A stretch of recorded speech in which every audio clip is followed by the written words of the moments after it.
Okay, so this is going to be my top 30 sports cards from the 1970s. So there's nothing really new here.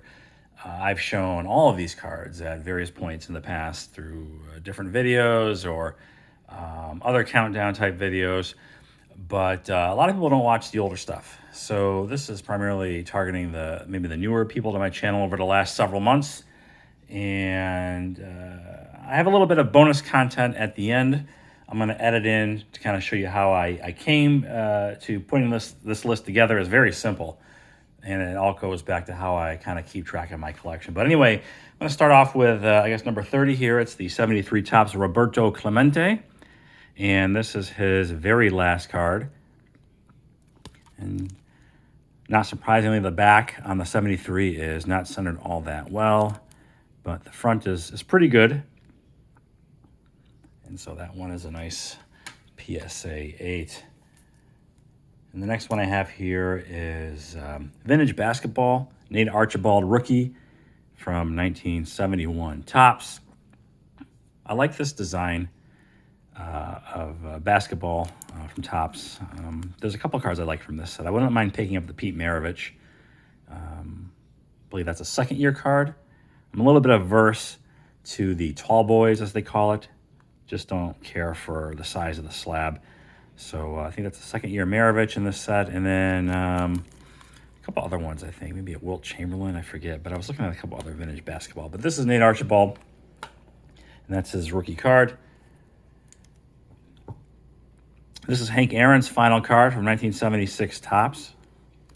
And just like with the Clemente, and then a little bit later on with the Mays, I went through this little thing where I wanted to get the final card of the big 50s Hall of Famers, people that started their career in the 50s and then ended it in the 70s. And I got those three. There's a few others I could have added to that list. There's like a 71 Banks. There's I think a 75 Gibson, 77 Brooks Robinson. And I think I'm forgetting somebody else. Al Kaline and Harmon Killebrew, maybe. But anyway, moving on. This is a Ken Stabler rookie card. And, this card, it sells for less now. As does everything, it seems like. Not everything, but a lot of stuff has gone down, as most people know, over the last few months. And this one kind of falls in line. Not so bad, though, but Ken Stabler rookie card, and this is the Oakland Raiders. And, the Raiders are my favorite NFL team. And, boy, you look at some of these stats of these quarterbacks, how many interceptions they threw back then. I mean, even guys like Joe Namath, I think, threw more interceptions than he did touchdown passes, but he's heralded as one of the best quarterbacks ever. That's just the way it was, I guess, back then. 77 Topps Carlton Fisk.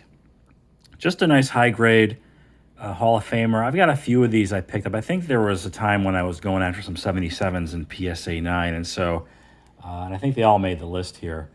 Here's the Fisk, and then I think later on I got the Rose and the Brett, and I think Reggie Jackson also. Another card that has seen a decline, without a doubt. Here's the O.J. Simpson rookie. Years ago on the Howard Stern show, O.J. was asked, I'm not sure if he was in studio or if they had sent their little beat reporter out, but he was asked if he ever performs oral sex on a woman or if he enjoys doing that, and his response was, "Look out!" Which is why I've said that in the previous videos. Another popular O.J. soundbite is, "I would love to." And so, hey, so what if he killed his wife and her boyfriend? I mean, the guy was one of the best running backs of all time. So that's his rookie card in a nice 7.5 grade. And I'm on the fence about whether or not I want to snap that out and send it off to PSA. But since I'm not planning on doing any PSA submission for a while, I got time to kind of like mull that over. Here's the Brett from 77. Really nice looking card here. Like those 77s. 70s are a very popular decade. 70s and 80s, it seems like, are the most popular decade for my demographic, I guess, those that watch my videos. based on what YouTube is telling me. 73 Wilt Chamberlain, just a random card I picked up. I don't remember why. I think I was just on one of those little tangents where I was adding vintage basketball or 70s basketball, like that Archibald back there. And so this one here checks in at number, I don't even know, what's this, 39, 8, 7, 6, 5, 23. The Wilt Chamberlain.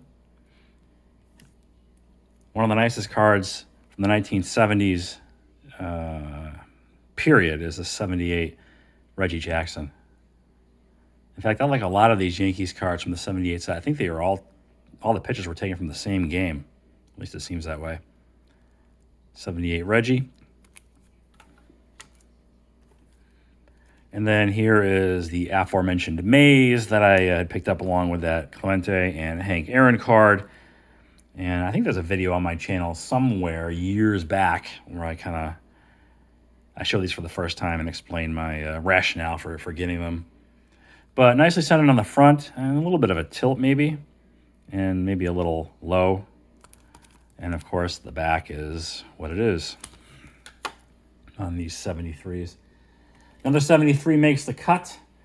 This is a pretty cool card, all-time leaders, home run leaders. Card number 1 in the set. Ruth, Aaron, and Mays.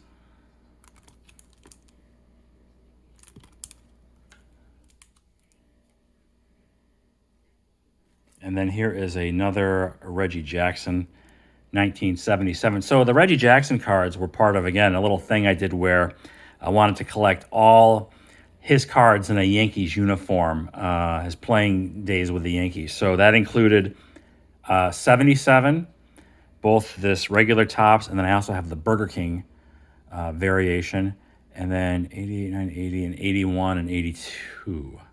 So there's like 6 cards, I believe. And that was part of a little thing I did. And then I subsequently made a video talking about that. So that's Reggie Jackson. Coming in at number 18 on my top 30 from the 70s list here is this Kareem Abdul-Jabbar from 1975 Topps. Now this card, like many others, had gone up a substantial amount during the boom period, and it's fallen off quite a bit. Now, I'm into this card for I think it was $800, and I picked that up just before things got real crazy. But nowadays, I believe you could have this card for, what do I have? It's around $550 or so. And so this card is his first featured in a Lakers uniform, which is what drew me to the card. Centering's okay. It's a nice 8, though, otherwise. And, 75 Topps Kareem. And the first of a handful of Ryans, not surprisingly, included with this countdown. Here's a 75. Really like this one. Really nice centering on this. Might be a shade off top to bottom, but otherwise looks great. I have, I just noticed that sticker there. I have Ryan's entire base card run, playing days, tops, that I put together, and I think finished just last year, I believe it was, although can't keep track of time anymore. Coming up next is a 74 Topps Reggie. This is a hard card to value, but 8.5. You don't see a lot of the half grades of this card out there, but this is a card that I just liked. I thought about putting together a Reggie run like I did with Nolan Ryan. There's a couple of guys that I thought about doing that with. Reggie, Pete Rose, but those 71s are so hard and so expensive. I don't know if I'll ever go after those like I did with the Nolan Ryan, because they're much more now, without a doubt, than they were when I started the Ryan run a few years ago. Munson rookie, 1970 Topps. And centering is okay. It's 8 centering, left and right, maybe a little off. But his cards have seem to have weathered the storm a little bit, although they changed the Hall of Fame rules, so I guess the way it works now is he is not so likely to be inducted based on how they're going to evaluate. I haven't really dug too deep into all the new metrics they have for that, but I guess Munson's chances are now hurt to entering the Hall because of the new rules they've established. But anyway, moving on to 73 Topps Nolan Ryan here. Again, the back is centered probably better than most on this 73, but don't really care too much about the backs for what it's worth. Okay, I got another Nolan Ryan. Right behind it is the 72 tops.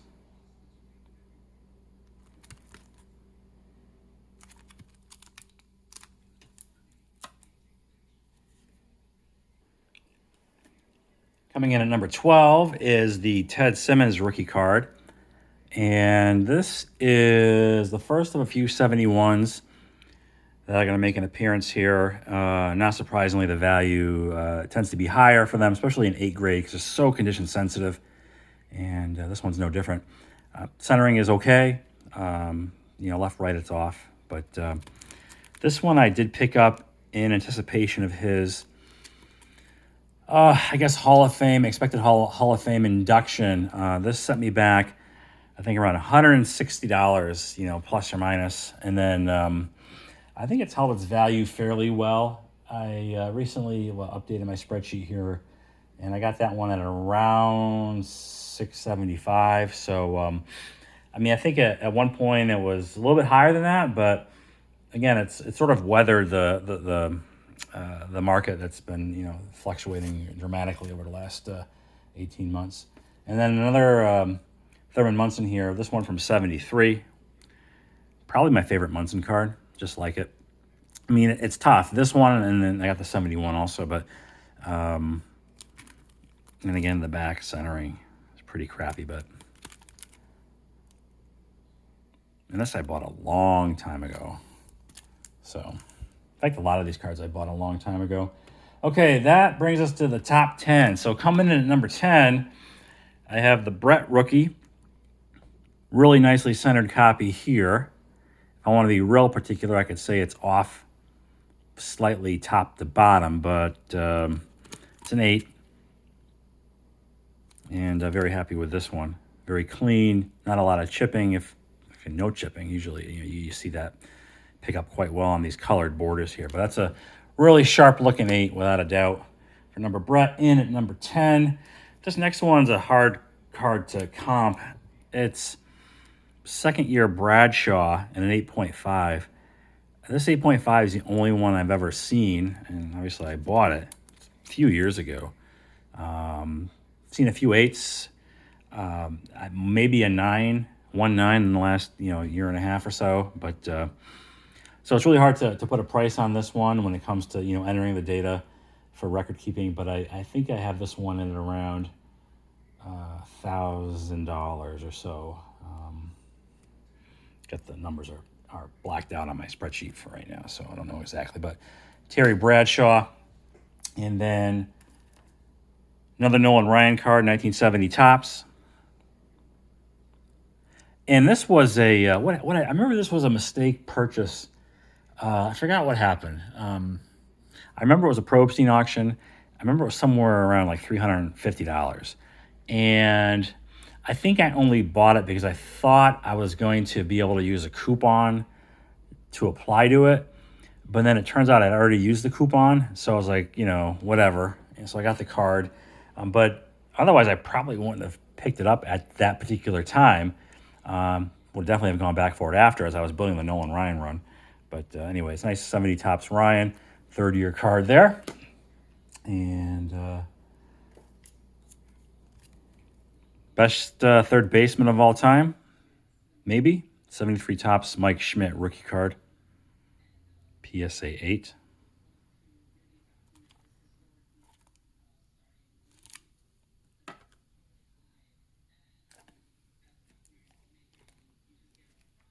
I believe this is going to be number 6, another 71 tops.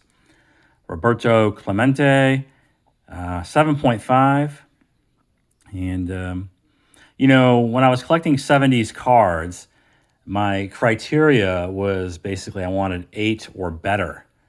But some of these 71s, I just decided to go with a 7.5 because there was good value to be had there.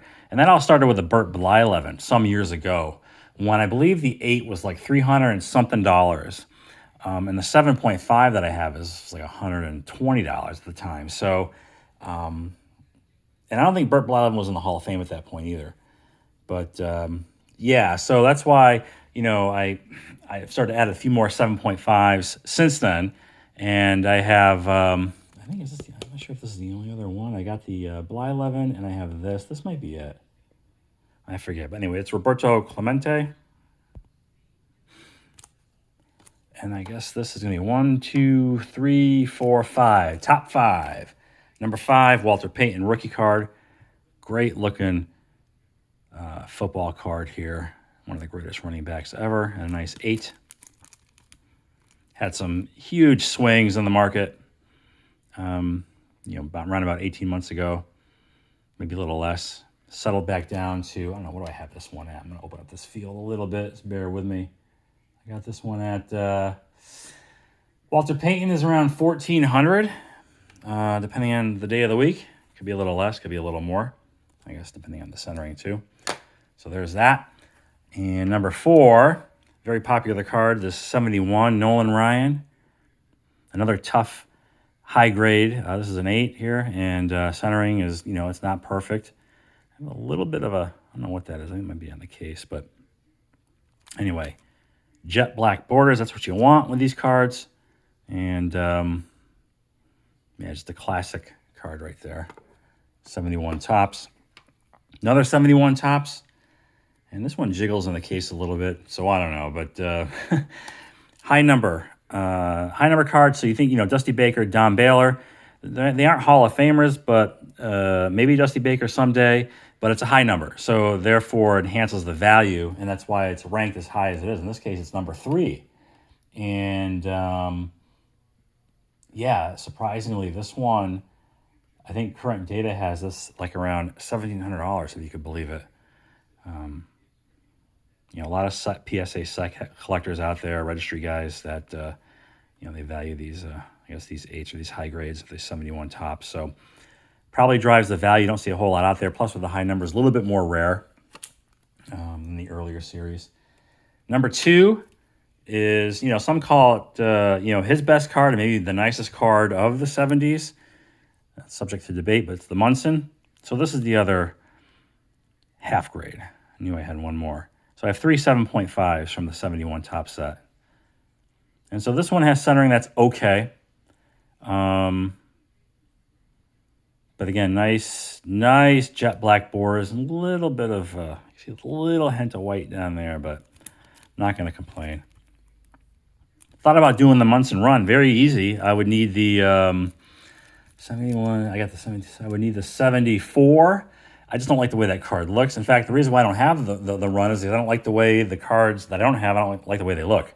It's a 74, the 77, and 79. Those would be the 3 that I need to finish the set. And number 1 for my top 30 of the 1970s in my collection is Dr. J's rookie card. 4 sharp corners purchase. Centering is, sometimes I don't realize how bad the centering is until after I have the card in hand, and I guess it is what it is. But you can see here, top, bottom, left, right. But it's Dr. J. And an important card from one of the greatest all-time NBA players. And that is number 1, my top 30 from the 1970s. So that's all I have for now.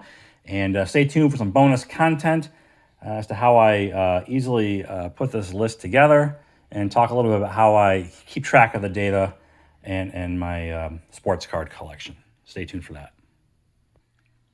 So I've talked about this before. I think it was a couple years ago when I first put together the spreadsheets. This is how I'm keeping track of my inventory, whether it be cards or comics. I know there are third-party services out there where you can enter the data, and it'll track pricing and give you like an average across various platforms, whether it be eBay or auction house or whatever. But personally, I'd rather have my data kept to myself. I don't want to have my information out there, cert numbers, what I have, what it's worth, tied to me specifically. So, although it's tedious to keep track of things this way, I just, I just prefer it. So I have it, it's just an Excel file that was created where, I've got, the type, I've got the year, the card brand, the card number, player, card notes, grade, certain number, and here's where the pricing would go. I kind of closed that up a little bit. And then when I updated the pricing data. So, the video I just did here with the top 30 is very easy for me to do.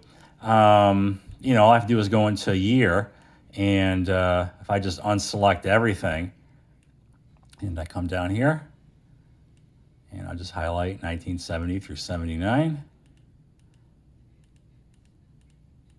And that's it, right? I mean, it's very simple. It's just Excel. Hit OK. And then they're already sorted properly, but if I were to go here, I could sort by largest to smallest, which is what I did. And so here's the top 30. You'll see I have these notes. Some of these are from notes from my showdowns with Silver Jackify. I showed this one, don't show it again.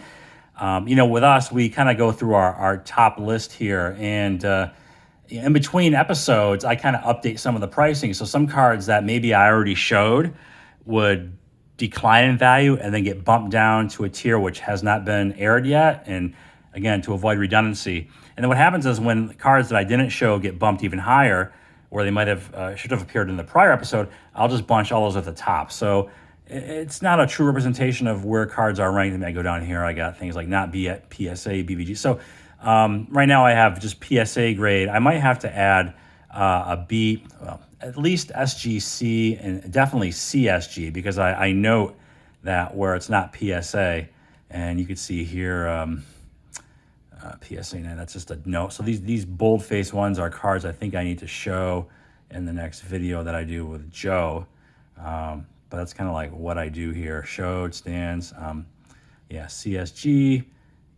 But yeah, I got a lot going on here. But anyway, anybody can do this, but it is tedious. So you see these value dates.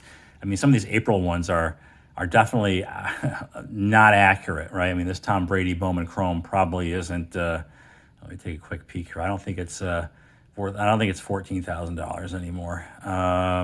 Wouldn't be surprised if it's closer to 10, but I haven't checked. And so what I'll do is I'll just kind of I'm sitting watching TV. I'll go through 130 point and just type in, and my eyes start to burn out after a while, and I'll just give it a little rest. But again, I just prefer to have this data to myself and not some third party to have it and know what I got going on over here. And I got other tabs for other collectibles. I mean, here's my CGC comic books here. Again, I haven't updated these in a while. Comic books also have gone down quite a bit. Some of the bigger books have dropped. And then I got my Master Replica stuff here, the Star Wars prop replicas. So that's how I do it. And I might have to modify this a little bit, especially adding some more of the grading companies, because I do have a lot more CSG cards. So up next for me and Joe, I believe it's 240 to 241 to 280, right? So yeah, you can see what I did here. I did some updating since the last video, and these cards now fall in that range, but I'm saying, yeah, I showed it last time. So I'll try to catch all those, and I got some more notes here, right? Yeah, so, but this is what I do, how I kind of keep track of the cards, what I have, and, the rough estimate of value. And I give a copy of this to my wife, so she knows what she's got. And anyway, so that's it. Went on for quite a while here, but thanks for watching, and I will talk to you soon.